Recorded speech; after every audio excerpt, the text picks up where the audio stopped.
This video is for the purpose of education and is 100% non-profit. Any attempts to remove this from the internet will be met with a legal challenge. You have been warned.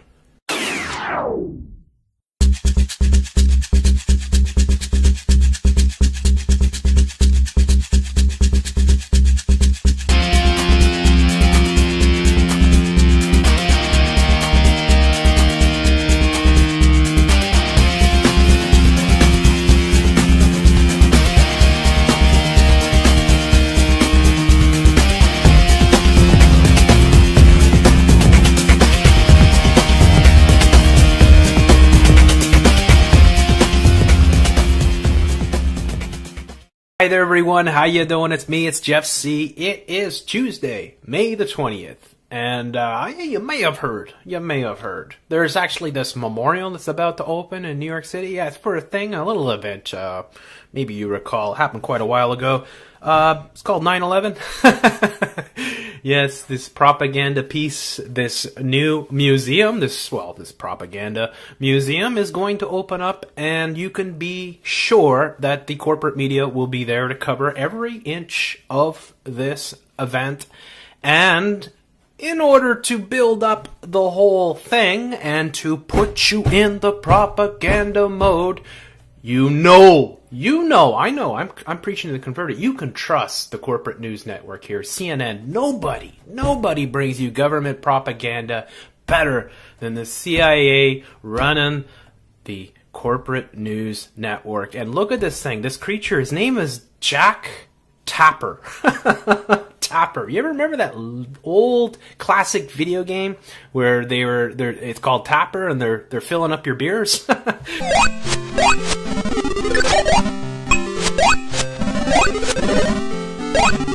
Well, this guy is filling up your cup full of fucking bullshit. And watch this story. It's unbelievable. This is how the corporate media does it. This is how they attempt to shut down any critical thought. My word, you are going to have fun with this one. Let's take a look at it together, shall we? The national lead. It looks almost like the official brochure for the soon-to-open 9/11 museum, but it's actually a fake that so-called truthers plan to hand out. Can't these people give it a rest for one day out of respect to the families? Coming up, it's a sacred memorial to the thousands who died, yet some are using the opening of the September 11th Memorial Museum as an opportunity to spread their lies about the attacks. It was an opportunity to spread their lies about the attacks. Handing out fake pamphlets made to look like the real thing. Welcome back to The Lead, the national lead now. The September 11th Memorial Museum opens to the public this week in Lower Manhattan, and some conspiracy theorists, who are apparently no strangers to Photoshop, plan on attending.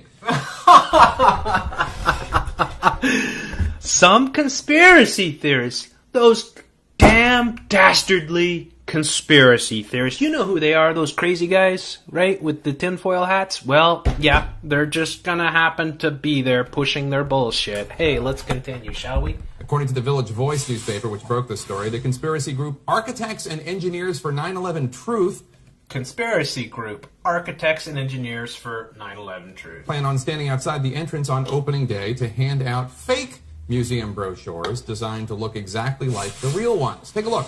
On the left side of your screen, the real deal. Welcome to the 9/11 Memorial Preview, Visitor's Guide for Adults. On the right, the group's handiwork. Welcome to the other story about 9/11. That's, of course, the false one. Of course.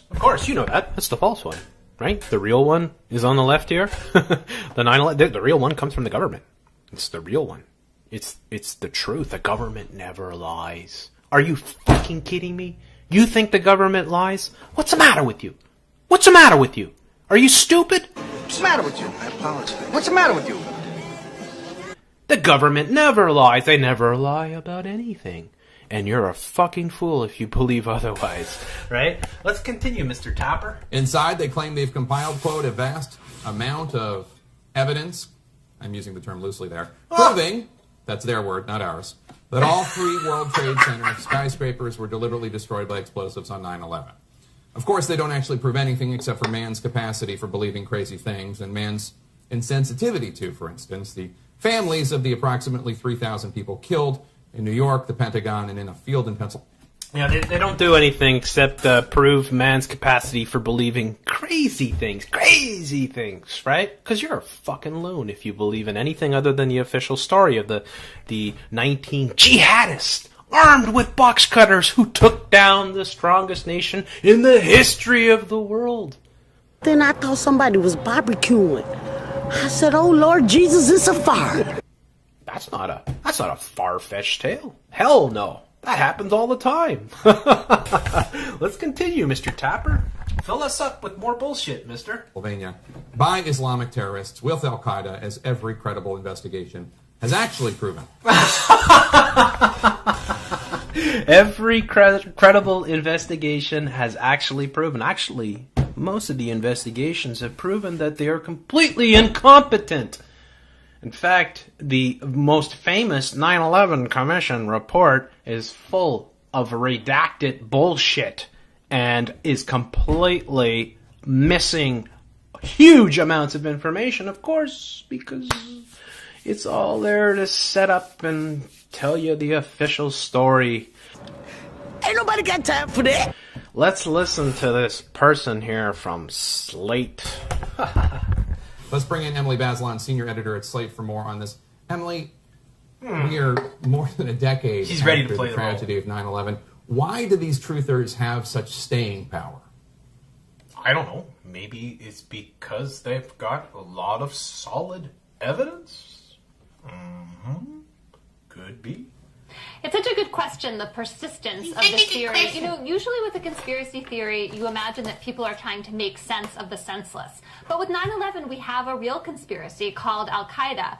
And so one has to imagine that the anti-government motivation of the 9/11 truthers is really what's driving this. Because if you could imagine that the government made up 9/11 as a hoax, then the government is completely monstrous. There's no reason to believe anything any federal official says, and certainly no reason to pay your taxes. Whoa, wait a second. I didn't say that. She said that. So let me get this straight. Mrs. Slate here is telling you that if you believe that the government is responsible for 9/11, then the government is absolutely monstrous. 100% monstrous. There's no reason to ever pay your taxes. Straight from the horse's mouth. Thank you, Mrs. Slate. Sorry, Kate. And what happens when this kind of nonsense hits the echo chamber of the internet? Well, it tends to multiply online, and you see these dark corners of the internet. Dark corners of the internet. They're dark.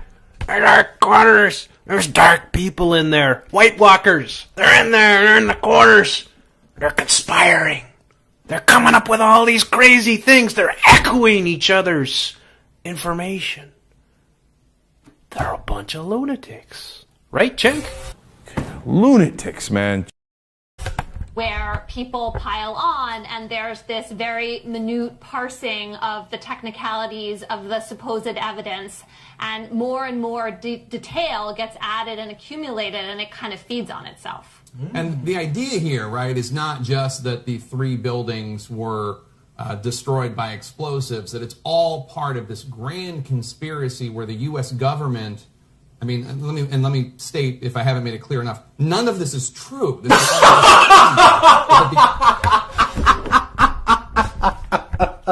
That's got to be the funniest thing of the whole thing, right? Let me just make it clear. None of this is true. Just in case you're starting to wake up, you're sitting in your lazy boy recliner there, drinking your fucking GMO'd corn sugar beverage, and you're thinking, well, wait a second. Maybe I should check out this architects and engineers. Maybe there's some truth. No. Jack Tapper said it right. There's no truth to this. These are crazy people.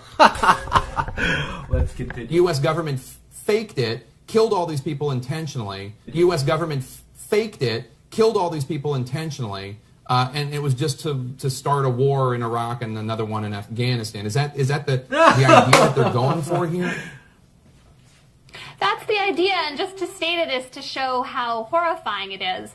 I suppose that given that the American government did put forward some false ideas to motivate going into Iraq. In particular, the whole idea that there were weapons of mass destruction there. That's like the tiny, tiny kernel of truth that is in some way related to this. It's tiny. It's tiny. It's a tiny, tiny, tiny little kernel of truth. It's tiny. It's so tiny you wouldn't even see it. It would fall on the floor. You wouldn't even notice it. The dog would pick it up. It's a tiny little kernel. I mean, this is insanity. This is what people drink on a daily basis. People actually tune into this like, oh yeah, I guess Jack Tapper actually speaks for me. Look at this lady from Slate. You know, and just make it clear. These people are absolutely crazy, right, Jack? Completely crazy theory. And there's also a lot of scapegoating involved in the 9/11 truther stuff. There's anti-Semitism, anti-Israel, anti-corporations. Yeah, because Israel never does false flags. Never, not even against the United States. They would never even dream of it. They've never done it. They never will. They never happened. You gotta be a fool. Look, this lady's telling you. Look at his face. You trust these people. You gotta trust them. Exactly, and I think you see these... Exactly, and I think you see these virulent strains that are related to each other and familiar from fringe right-wing talk, and they all get kind of weirdly braided together in this particular theory. And historically, we see that these conspiracies come after very upsetting events. The Kennedy assassination, the assassination of Martin Luther King Jr. Is there a pattern there?